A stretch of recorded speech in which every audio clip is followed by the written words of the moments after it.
Good morning students. एक बार फिर से आप सबका स्वागत है। आज केमिस्ट्री के lecture number 2 P block unit चल रही है हमारी, और उस पी ब्लॉक का आज है दूसरा लेक्चर। कल हमने पी ब्लॉक का इंट्रोडक्शन पढ़ा था। पी ब्लॉक के इंट्रोडक्शन में हमने कल पढ़ा कि जो अपनी पीरियोडिक टेबल है, जो अपनी आवर्त सारणी है, उस आवर्त सारणी के ग्रुप नंबर 13 से लेकर के ग्रुप नंबर 18 तक जो एलिमेंट्स होते हैं वो एलिमेंट पी ब्लॉक में। उसके बाद में हमने कुछ उनके प्रॉपर्टीज के बारे में भी पढ़ा था, जैसे कि पी ब्लॉक की जो इलेक्ट्रोनेगेटिविटी है वो किस प्रकार से एक वर्ग में ऊपर से नीचे जाते हैं तो बढ़ती है, किस प्रकार से आवर्त में जाते हैं तो वो घटती है, किस प्रकार बढ़ती है। आयनन विभव के बारे में हमने पढ़ा था, हमने इलेक्ट्रॉन बंधुता के बारे में पढ़ा था। तो ये सब हमने कल कवर कर लिया था। तो उसके बाद में कुछ और इम्पोर्टेंट गुणधर्म है पी ब्लॉक के, वो बच जाते हैं, वो आज हम करेंगे। तो बात करूं मैं सबसे इम्पोर्टेंट गुणधर्म की कि पी ब्लॉक के अंदर एक गुणधर्म पाया जाता है, एक गुण पाया जाता है। वो गुण है इनर पेयर इफेक्ट का, यानी अक्रिय युग्म प्रभाव का। क्या होता है अक्रिय युग्म प्रभाव? जैसा कि नाम दे रखा है आपको अक्रिय, यानी अक्रिय का मतलब क्या होता है? अक्रिय का मतलब होता है स्टूडेंट्स की क्रिया नहीं करने वाला। अक्रिय का मतलब होता है कि क्रिया नहीं करने वाला। अब जो क्रिया नहीं करेगा, यानी किस प्रकार की क्रिया नहीं करेगा, ये जो अपना अक्रिय युग्म प्रभाव है, ये मैं आपको बताता हूं कि अक्रिय यानी क्रिया नहीं करने वाला, युग्म यानी कि कोई जोड़ा, कोई युग्म। तो कौन सा युग्म जो क्रिया नहीं कर रहा है वो क्या प्रभाव क्या है, क्या है क्रिया युग्म प्रभाव? तो होता क्या है कि जो अपना पी ब्लॉक है, उस पी ब्लॉक के अंदर जो एनएस इलेक्ट्रॉन होते हैं, जो एस कक्षक के इलेक्ट्रॉन होते हैं, इस NH2 इलेक्ट्रॉन में ये जो दो इलेक्ट्रॉन है, ये जो इलेक्ट्रॉन का जोड़ा है, ये जोड़ा क्रिया नहीं करता। क्रिया नहीं करता का मतलब है कि ये जो NH2 के 2 इलेक्ट्रॉन्स जो होते हैं पी ब्लॉक के एलिमेंट्स में, ये दोनों इलेक्ट्रॉन बंध बनाने में भाग नहीं लेते, बंध बनाने में भाग नहीं लेते, नहीं लेते। ये जो NH2 इलेक्ट्रॉन है ना, ये बंध बनाने में भाग नहीं लेते। अगर ये बंध बनाने में भाग नहीं लेंगे तो ये अक्रिय है, और इन इलेक्ट्रॉन्स की वजह से ये जो पी ब्लॉक के एलिमेंट है, इनकी जो ऑक्सीडेशन स्टेट है, इनकी जो ऑक्सीजन अवस्था है, वो 2 कम हो जाती है, +2 कम हो जाती है। इस प्रभाव को हम कहते हैं अक्रिय युग्म प्रभाव। यानी कि जो अपना अक्रिय युग्म प्रभाव है, ये अक्रिय युग्म प्रभाव क्या है कि NH2 इलेक्ट्रॉन्स जो होते हैं उनका बंध बनाने में भाग नहीं लेना ही क्या कहलाता है? अक्रिय युग्म प्रभाव कहलाता है। इस अक्रिय युग्म प्रभाव के लिए कुछ शर्तें भी है। ऐसा नहीं है कि पी ब्लॉक के जो टोटल एलिमेंट है, जो सारे के सारे एलिमेंट अक्रिय युग्म प्रभाव दर्शाते हैं, नहीं, ऐसा बिल्कुल नहीं है। होता क्या है कि NH2 इलेक्ट्रॉन युग्म उच्च मुख्य क्वांटम संख्या वाले कोष में उपस्थित हो। यानी कहने का मतलब है कि अक्रिय युग्म प्रभाव तभी प्रदर्शित होगा कब? जब जो इलेक्ट्रॉन युग्म है वो इलेक्ट्रॉन युग्म कहां उपस्थित हो? NH2 कक्षक में, ठीक है। NH2 कक्षक के साथ साथ NH2 कक्षक भी कौन सा? मुख्य क्वांटम संख्या वाले उच्च, यानी कि हायर प्रिंसिपल क्वांटम नंबर जिस कोष का है, NH2 कोष का, उस कोष में अगर वो इलेक्ट्रॉन प्रेजेंट है तो अक्रिय युग्म प्रभाव दर्शाए। तो पहली कंडीशन ये हो गई। अच्छा, दूसरी कंडीशन एक और है। वो कंडीशन क्या है कि ऐसा भी नहीं होना चाहिए कि उन इलेक्ट्रॉनों को खोने से उत्कृष्ट गैस विन्यास आने की संभावना हो। यानी ऐसा भी नहीं होना चाहिए कि वो जो NH2 कक्षक में जो इलेक्ट्रॉन है, वो इलेक्ट्रॉन अगर खो दिए जाए तो उत्कृष्ट गैस विन्यास धारण कर ले। ऐसा भी बिल्कुल नहीं होना चाहिए। यानी पी ब्लॉक का कोई एलिमेंट, जैसे कि मैं एलिमेंट मान लेता हूं, कोई भी ये एलिमेंट ले लेता हूं, चलो मैं गैलियम का एग्जांपल ले लेता हूं। गैलियम एक ऐसा एलिमेंट है जो अक्रिय युग्म प्रभाव दर्शाता है। गैलियम की अगर मैं बात करूं तो इसकी 2 ऑक्सीकरण अवस्था होती है, एक तो +3 होती है। अब इस +3 ऑक्सीकरण अवस्था के अंदर जैसे ही यहाँ पे क्या होता है, अक्रिय युग्म प्रभाव आता है, तो यहाँ से NH2 के जो 2 इलेक्ट्रॉन हैं, ये दोनों इलेक्ट्रॉन क्या करते हैं? भाग नहीं लेते बंद बनाने में, और भाग नहीं लेने के कारण इसकी जो ऑक्सीजन अवस्था है वो +1 हो जाती है। वहीं पर अगर इसी गैलियम ग्रुप की बात करूं मैं, तो यहाँ पे एक बोरोन, ये जो बोरोन है, इस बोरोन का एटॉमिक नंबर, परमाणु क्रमांक ये होता है भाई 5। इसका जो इलेक्ट्रॉनिक विन्यास है होता है 1:2:2p1, 1:2:2p1। अब अगर इस बोरोन की अगर मैं बात करूं ना, इस बोरोन में से अगर अपने इलेक्ट्रॉन निकाल लें, तो जैसे ही इलेक्ट्रॉन निकालेंगे ये उत्कृष्ट गैस विन्यास को धारण कर लेगा। लेकिन अगर यही गैलियम की बात करूं, इस गैलियम में से अपने इलेक्ट्रॉन निकाल लें, ये NH2 वाले इलेक्ट्रॉन, तो ये उत्कृष्ट गैस विन्यास धारण नहीं करता। तो यह भी एक शर्त है कि अगर हम NH2 इलेक्ट्रॉन निकाल लें, तो उसके बाद में वो तत्व उत्कृष्ट गैस विन्यास धारण नहीं करना चाहिए। अगर ये दोनों शर्तें पूरी हो रही है, तो कोई भी पी ब्लॉक का एलिमेंट है वो अक्रिय युग्म प्रभाव दर्शाएगा। ये बात थी अपनी अक्रिय युग्म प्रभाव की। अब मैं बात करता हूं कि सर वो कौन कौन से एलिमेंट है पी ब्लॉक में जो अक्रिय युग्म प्रभाव दर्शाते हैं। तो उनको मैंने एक टेबल बनाया है, उस टेबल के माध्यम से मैं आपको बता देता हूं कि जो अपना ग्रुप नंबर 30 है, उस ग्रुप नंबर 30 में गैलियम, इंडियम और थेलियम, गैलियम, इंडियम और थेलियम, ये तीनों के तीनों एलिमेंट जो है, ये गैलियम, इंडियम और थेलियम, ये तीनों अक्रिय युग्म प्रभाव दर्शाते हैं। +1 और +3 की ऑक्सीजन अवस्था होती है। अगर ग्रुप नंबर 14 की बात करूं, तो इसमें भी 3 तत्व हैं जो अक्रिय युग्म प्रभाव दर्शाते हैं, जर्मेनियम, टिन और लेड। जर्मेनियम, टिन और लेड, ये तीनों दर्शाते हैं। अगर बात करूं ग्रुप नंबर 15 की, तो एक तो अपना ये बिस्मिथ है और एक ये अपना एंटीमनी है, ये दोनों दर्शाते हैं। अगर बात करूं मैं ग्रुप नंबर 16 की, तो टेलुरियम और पोलेनियम, ये दोनों दर्शाते हैं।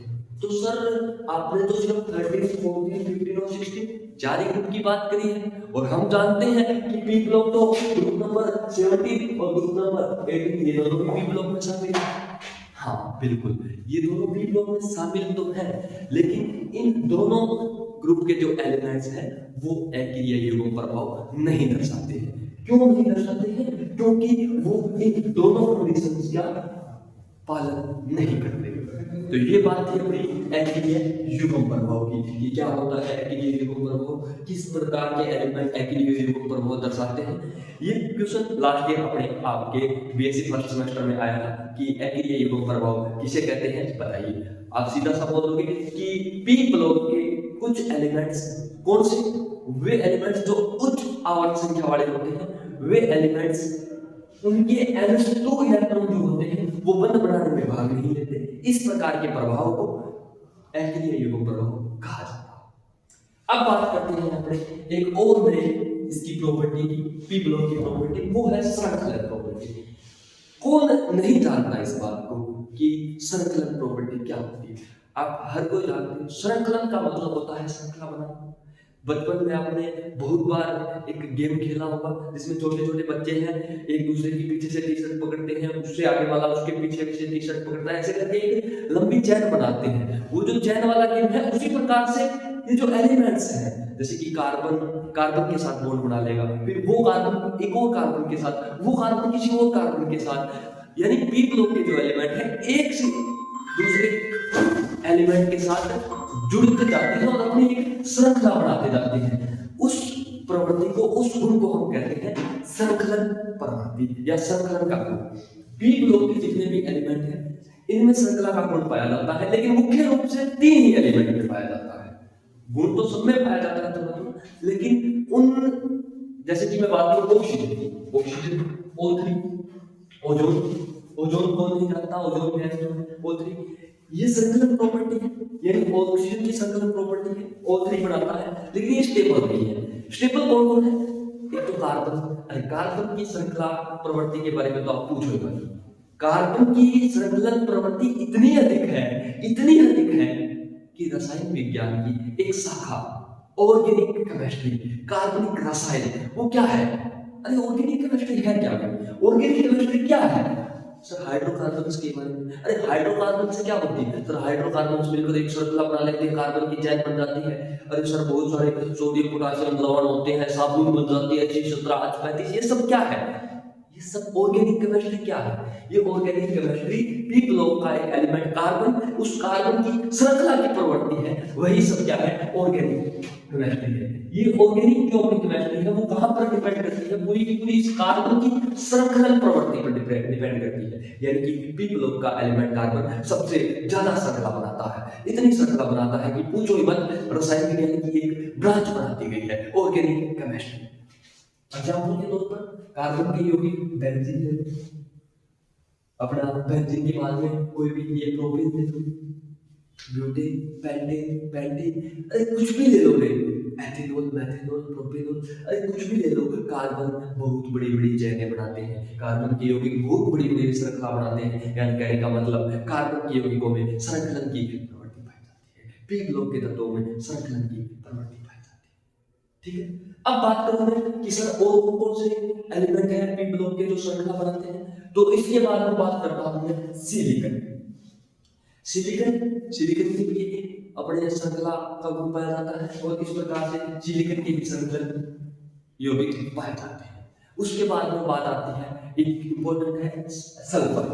सल्फर के भी यौगिक पाए जाते हैं। इसका सबसे इंपॉर्टेंट टॉपिक है S8 यौगिक जो है S8 जिसको हम गंधक के नाम से भी जाने जाते हैं। इसकी आकृति कुछ इस प्रकार से होती है, डब्ल्यू, ये जो अपना डब्ल्यू सा दिख रहा है आपको, ये इस प्रकार से सल्फर भी क्या बनाते हैं? श्रृंखलन यौगिक बनाते हैं। कहने का मतलब है कि पी ब्लॉक के तत्वों में श्रृंखला का गुण भी पाया जाता है, श्रृंखलन का प्रवृत्ति भी पाई जाती है।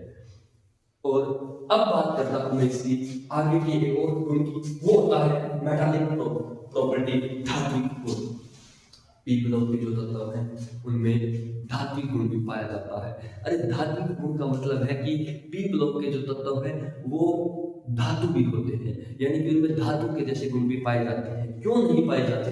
बिल्कुल पाए जाते हैं। धातु क्या होते हैं कि सर धातु भी होते हैं, मेटल, कि सर मेटल भी होते हैं जो इलेक्ट्रॉन त्याग करके क्या बनाते हैं? धनायन बनाते हैं। कि सर मेटल वो होते हैं जो इलेक्ट्रॉन त्याग करके क्या बनाते हैं? धनायन बनाते हैं। यानी यहाँ से मेटल से एक इलेक्ट्रॉन निकल जाएगा और ये धनायन बना देंगे, वो यौगिक कहलाते हैं, वे तत्व कहलाते हैं धातु। और इस प्रकार का गुण बिल्कुल पी ब्लॉक के तत्वों में भी पाया जाता है। अगर धात्विक गुण की मैं बात करूं, पी ब्लॉक के तत्वों में सारे के सारे धातु नहीं होते हैं। अगर कल हमने पढ़ा था जिस प्रकार से ग्रुप नंबर 13 से लेकर के 17, 18 इस प्रकार से हमने पढ़ा था कि ये सब किसमें शामिल होते हैं? पी ब्लॉक में शामिल होते हैं। तो जैसे जैसे लेफ्ट साइड से राइट साइड की ओर आप जाते जाओगे, लेफ्ट से राइट, बाएं से दाएं जाओगे, वैसे वैसे धात्विक गुण जो होता है पी ब्लॉक में वो क्या होता जाता है?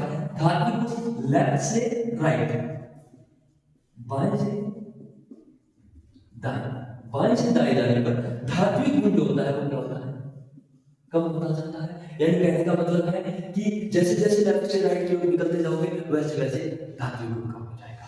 ठीक है, जैसे जैसे ऊपर से नीचे एक वर्ग में आप जैसे कि अपना ग्रुप नंबर 13 ग्रुप में आप ऊपर से क्या जाओगे? नीचे जाओगे। जैसे जैसे नीचे जाओगे वैसे वैसे धात्विक गुण क्या होता जाएगा? बढ़ता जाएगा। मेटालिक प्रॉपर्टी जो होती जाएगी वो बढ़ती जाएगी, इंक्रीज होती जाएगी। यानी कि जो नीचे के तत्व हैं वो काफी अपने अच्छे धातु होते हैं, प्रबल धातु है। और जैसे अपन ने आपने को पता भी है कि जो पी ब्लॉक के स्टार्टिंग के जो एलिमेंट्स हैं वो सारे धातु है, उसके बाद में धातु आ जाते हैं जो अपने इस प्रकार से एक टेढ़ी रेखा में इस प्रकार से पाए जाते हैं। ये सारे के सारे क्या पाए जाते हैं? उपधातु पाए जाते हैं। और जो एंड के हैं वो सारे के सारे क्या होते हैं? अधातु होते हैं। अब बात करते हैं अपने अपचायक प्रकृति की। अपचायक प्रकृति का मतलब क्या है? अपचायक प्रवृत्ति का मतलब क्या है कि अपचायक और ऑक्सीकरण दो चीजें हैं। एक तो होता है ऑक्सीकरण और एक होता है अपचय। ऑक्सीकरण का मतलब होता है कि या तो ऑक्सीजन का जुड़ना, या तो ऑक्सीजन का जुड़ना या फिर इलेक्ट्रॉन से जुड़ना। और अपचय का मतलब होता है हाइड्रोजन का निकलना, हाइड्रोजन का निकलना या इलेक्ट्रॉन का निकलना। यानी कि अगर अपचायक प्रकृति की पी ब्लॉक एलिमेंट की मैं बात करूं, पी ब्लॉक के तत्वों की अगर अपचायक प्रकृति की मैं बात करूं, तो जैसे जैसे हम इसमें लेफ्ट से राइट जाएंगे और लेफ्ट से राइट जाने पर अपचायक प्रवृत्ति जो होती है वो क्या जाती है, बढ़ती जाती है, और ग्रुप में ऊपर से नीचे जाने पर अपचायक प्रकृति है वो घटती जाती है। अब बात करते हैं अपने ध्रुवण शक्ति की या ध्रुवणता की। ध्रुवण शक्ति, ध्रुवणता, ध्रुवण शक्ति का मतलब क्या होता है? ध्रुवण शक्ति क्या, अगर मैं मतलब की बात करूं तो देखिए स्टूडेंट, ध्रुवण शक्ति से मतलब होता है कि दो आयन्स है मेरे पास, ठीक है, दो आयन्स है, दो आयन कौन से सर? दो आयन तो एक तो पॉजिटिव होता है, नेगेटिव होता है, इसमें यही होते हैं जी, बिल्कुल भी। कोई भी दो आवेश है, एक पॉजिटिव चार्ज है, नेगेटिव चार्ज, आवेश दो ही प्रकार के होते हैं, वो दो प्रकार के आवेश।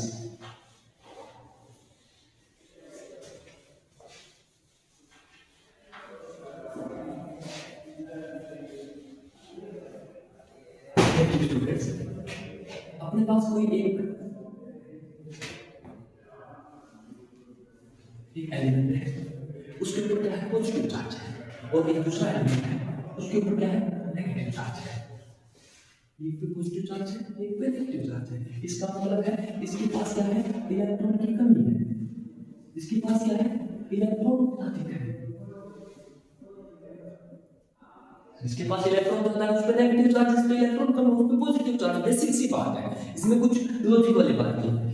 इस धनायन के द्वारा इस ऋणायन के इलेक्ट्रॉन को अपनी ओर आकर्षित करने की क्षमता ध्रुवण शक्ति कहलाती है।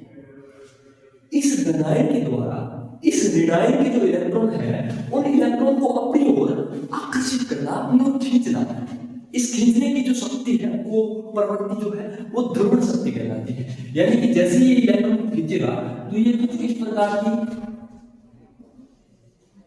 इस प्रकार से इसका क्या आ जाएगा, ध्रुवण हो जाएगा, और इस पूरे की पूरी सिस्टम में क्या आ जाएगी, ध्रुवणता आ जाएगी। इस प्रवृत्ति को कहते हैं ध्रुवणता या ध्रुवण शक्ति। पी ब्लॉक के तत्वों में ध्रुवण शक्ति भी पाई जाती है। तो ये आपके थे मुख्य रूप से 4 से 5 इसकी प्रॉपर्टी मैंने आपको बताई है आज।